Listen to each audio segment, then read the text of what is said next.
कि जब भी आप फ्रूट खाएं, केला खाएं, 2 केले से कम बिल्कुल भी नहीं खाना है। अगर 2 केले से कम खाया तो वजन बढ़ाएगा, 2 केले से ज्यादा खाओ वजन डेफिनेटली कम होगा। ज्यादा खाने से तो नहीं अंकल, ज्यादा हिलाने से होगा। अंकल एक बार अपनी स्क्रिप्ट देख लो, शायद उसमें मिसप्रिंट हुआ होगा। आलू पराठा खाते हैं और वजन कम हो जाता है। हाँ सच में वजन कम होता है, वो आलू की टोकरी का होता है। और ज्यादा खाने से सिर्फ धरती से बोझ कम होता है। Sir I don't feel so good sir. Uncle के लिए 100-200 के आंकड़े क्या ही है। जिम जाने वाला कभी भी बुढ़ा नहीं होता है। क्यों नहीं होता है? क्योंकि जवानी में टपक जाता है। पहले कर दी ना, फिर से मुँह चोदी। ऐसा उसने बोलियो जो तेरे साथ जिम जाने में आनाकानी करे। और चाचा आप ये बताओ, ज्यादा हत्ती से हड्डियां कमजोर होती है बुद्धि? अरे वो सब छोड़ो, ये बताओ आप सब्जी वब्जी काट लेते हो ना ठीक ठाक, क्योंकि लोगों को तो आप काटने वाले। इंडिया की आधी से ज्यादा पॉपुलेशन इसीलिए अनहेल्दी है क्योंकि अपने हेल्थ एक्सपर्ट ऐसे बैठे हैं। अगर सब लोगों की सोच इनकी जैसी हो गई ना, तो पॉल्यूशन और ये डिजास्टर ये तो खाली सोचने की बातें हैं। ये तो आधी पॉपुलेशन पहले कम कर देंगे। They got Thanos and you got me. What? और आपका ये मंडी वाले से कोई हफ्ता बंधा हुआ है क्या? क्योंकि दुनिया के अंत में बस एक ही चीज धरी रह जाएगी, आलू का परांठा। आप नकली तरीकों पे कब तक चलोगे? जवार बाजरी कब तक खाते रहोगे? भूखा कब तक रहते रहोगे? पानी कब तक पीते रहोगे? अरे जब तक जिंदा है तब तक। हमने तो यही पढ़ा था कि जल ही जीवन है। हमारे शरीर में 70% पानी ही होता है। लेकिन अगर चाचा कह रहे तो ये भी झूठ ही होगा। चाचा कम पढ़े लिखे है ना।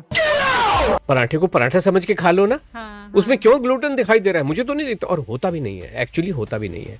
अगर अच्छा। किसी को लगता है कोई एक्सपर्ट बैठा हुआ है तो मुझे बुलाए और दिखाए गेहूं में ग्लूटेन। बेसिकली ग्लूटेन का काम क्या होता है? ग्लूटेन का काम होता है रोटी को लचीला बनाना। जब हम आटा गूंथते हैं तो ऐसे उसे हम खींच सकते हैं, वो टूटता नहीं है। और वैसे ही अभी अंकल अपने पॉडकास्ट को खींच रहे हैं।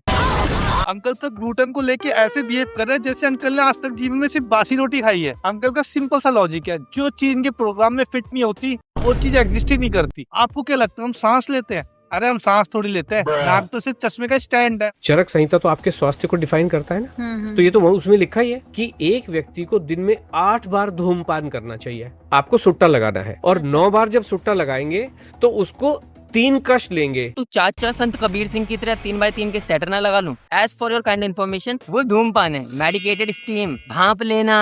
वो धूमपान है, धूम्रपान नहीं। चलो एक सिंपल सा लॉजिक समझते हैं। एक जगह पे जूस की दुकान है और एक जगह पर खोखा। अब आप अपने बच्चे को कहाँ ले जाना चाहोगे? और चरक संहिता के जमाने में कौन सी कंपनी सिगरेट बना रही थी? मार्लबोरो या मार्लो मोरो? तो मैदा सेहत के लिए हानिकारक नहीं है? बिल्कुल भी नहीं है, बिल्कुल भी नहीं है। मोमोज खाएं दबा के। हम तो, हमारे तो मील प्लान में होते ही हैं, हम तो एडवाइस करते ही हैं। चाचा की बातें सुन के ऐसा लग रहा है ना कि चाचो को एप्स्टीन आइलैंड से भेजा गया है क्या की पॉपुलेशन कम करने के लिए। मोमोज चाहे पास्ता हो, चाहे वो व्हाइट वाली ब्रेड ही क्यों ना हो। ये तो आशा जी की बुक के वो आइटम है ना, बचे हुए, खत्म तो कराना ही है, कोई तो खाएगा। अगर इनके हिसाब से चलोगे ना तो वेट तो लूज होगा नहीं, बल्कि वैसे बन जाओगे जैसे डिस्कवरी चैनल पे वो मोटे लोग नहीं आते थे, मैं चल नहीं पा रहा हूँ, मेरा तो जीवन नरक बन गया है। अच्छा वो आप विराट कोहली के डाइटिशियन नहीं हो, वरना कोहली गोली बन जाता। लोगों को मार रहा है। लौकी का जूस प्योर पॉइजन है, गूगल करके देखो। अंकल ठीक बोल रहे हैं, लौकी का जूस पॉइजन ही होता है, लेकिन बच्चों के हिसाब से। बड़े पी सकते हैं, जैसे अंकल पी रहे हैं, हमारा खून। करके तो देखो एक बार। जब आप गुलाब जामुन खाने बैठे हो तो मन भर के खा लो ना। आइसक्रीम खा रहे हो तो टब भर के खा लो, और वजन कभी भी बढ़ेगा नहीं। अरे गाय ने गोबर करा, टब भर के खा लो ना। कहाँ फेंकेंगे इतना सारा यार? उसमें तो कुछ होता भी नहीं है, उससे तो कुछ बढ़ेगा भी नहीं, उल्टा कम होगा। गौशाला की गंदगी। शहद क्या है?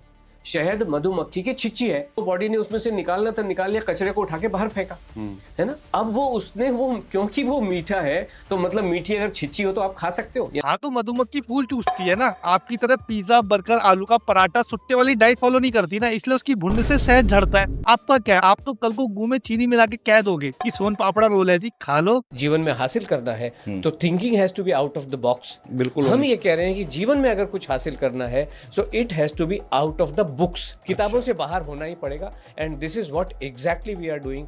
किताबों में जो लिखा हुआ है हम वो बिल्कुल भी उस पे मानते हैं। आहा क्या बात बोली है, अभी मैं किताब पढ़ रहा हूँ, बाहर जाइए। फिर तो चाचा के हिसाब से पुनीत सुपरस्टार इस धरती का सबसे हेल्दी इंसान हुआ। एकदम सही कह रहे हैं चाचा। एक बार तो आपको जीवन में आउट ऑफ द बुक्स जाना ही पड़ेगा। एक बार तो आपको मोमो का ठेला लगाना ही पड़ेगा। गंजीड़ियों के साथ बैठ के सुट्टा तो लगाना ही पड़ेगा। चाचा मैंने नासा मुक्ति केंद्र वालों से बात कर ली है, 20 मिनट में पहुंचते ही होंगे। थोड़ा भला उनका भी कर दो, वहाँ पे भी कुछ बैठे हैं आपके शुभचिंतक। और मैंने ज्यादा फिजिक्स पढ़ी नहीं है, इसलिए मैं बात को ज्यादा घुमाऊंगा नहीं। चाचा के हिसाब से आम आदमी ही चूतिया है, जो इतनी मेहनत से MBBS, कैट, गैट, UPSC इन सब की तैयारी में लग रहा है। और चूतिया है वो लोग जो कहते हैं किताबें इंसानों की सबसे अच्छी दोस्त होती हैं, चाचा से कुछ सीखो। इनकी खुद की इंजीनियरिंग की डिग्री चाची के साथ दहेज में आई थी। एक सेकंड, चाचा इंजीनियर हैं? भाई एजुकेशन अगर आप देखें तो मैं एक मैकेनिकल इंजीनियर हूँ। अच्छा। और मैं भारत सरकार के एक बहुत ऑयल इंस्टीट्यूट कंपनी में मैं बहुत बड़े पद से रिटायर हुआ। देखो चाचा, सच सच बताना, आपको चाची की कसम, कौन सा इंस्टीट्यूट खाना खजाना ऑफ इंजीनियरिंग कॉलेज है जिससे आपने अपनी डिग्री उधार पे ले आए? वो तो अच्छा हुआ चाचा ने मैकेनिकल इंजीनियर बता दिया, वरना मैं तो मान ही गया था कि इंजीनियरिंग कॉलेज में सिर्फ रसोई बनाने का काम होता है और बची कुछ इंजीनियरिंग वो सिर्फ पब्लिशर के बच्चे ही कर रहे हैं। एक तो यूट्यूब घंटों के हिसाब से पैसे बांट रहा है, बेकारी नहीं है अपन, बहुत पैसे है अपने पास। उसके लिए पॉडकास्ट चैनल में किसी को भी उठा ला रहे हैं जिन्हें ज्ञान घंटे भर का नहीं है। मुंह चोदी करा लो इनसे। मुंह चोदी में तो इतने तेज है जैसे एमिनेम के टट्टू से टपकती सूरों की बूंद चाट लियो। इन बावली गांडों का क्या ही है, इनकी एक बात ही समझ नहीं आती। अब जब इनकी बात ही समझ नहीं आ रही तो अब मैं आगे कुछ बोलना नहीं चाहता, इसलिए इस वीडियो को लाइक कर देना, चैनल को सब्सक्राइब कर देना और वीडियो पसंद आई वीडियो में कमेंट भी कर देना। मिलते हैं अगली वीडियो में, तब तक के लिए गुड बाय।